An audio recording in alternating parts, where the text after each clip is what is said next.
እንኳን ሰሙነ ሕማማት በሰላም አብጽሕኩም ሎሚ ንርከበሉ ግዜ ኣብ ታሪክ ክርስትና እቲ ዝዓበየ ፍቕሪ ኣምላኽ ዝተገለጸሉ ዘፍርሕን ዘደንቕን ሰሙነ ዋዜማ እዩ። ካብ ጽባሕ ሰኒ ጀሚሩ ናብ እናኣተወ ሰሙነ ሕማማት እንታይ ማለት እዩ? ነዚ ቅዱስ ሰሙን ከመይ ክንሕልፎ ይግባና?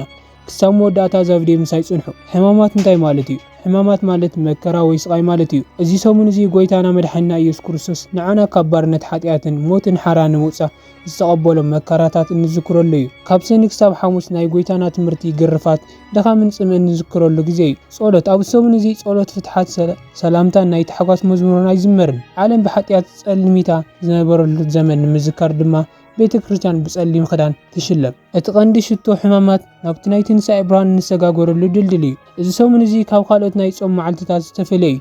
ከመይ ጌርና ክንሕልፎ ኣለና? ብምስጋድን ጸሎትን ካህናትን ምእመናንን ክራላይሶን ጎይታ መሓረና እናበሉ በማእቲ ዝቆጸሩ ስግደታት ይሰግዱ። እዚ ድማ ድሌት ስጋን ነፍስን ምእዛዝን እዩ።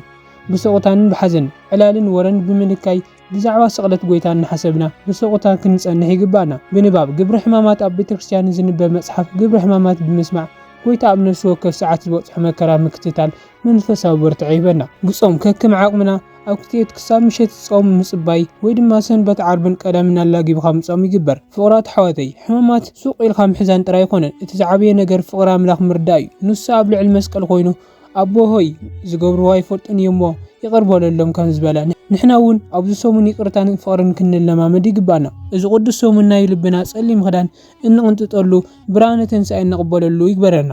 እምበኣር ሎማዓንቲ ቪድዮ እዚኣ ትመስል ነይራ። እዛ ቪድዮ ትፈቲኹማ ላይክ፣ ሼር፣ ሰብስክራይብ ምግባር ቤተሰብ ይኹኑ።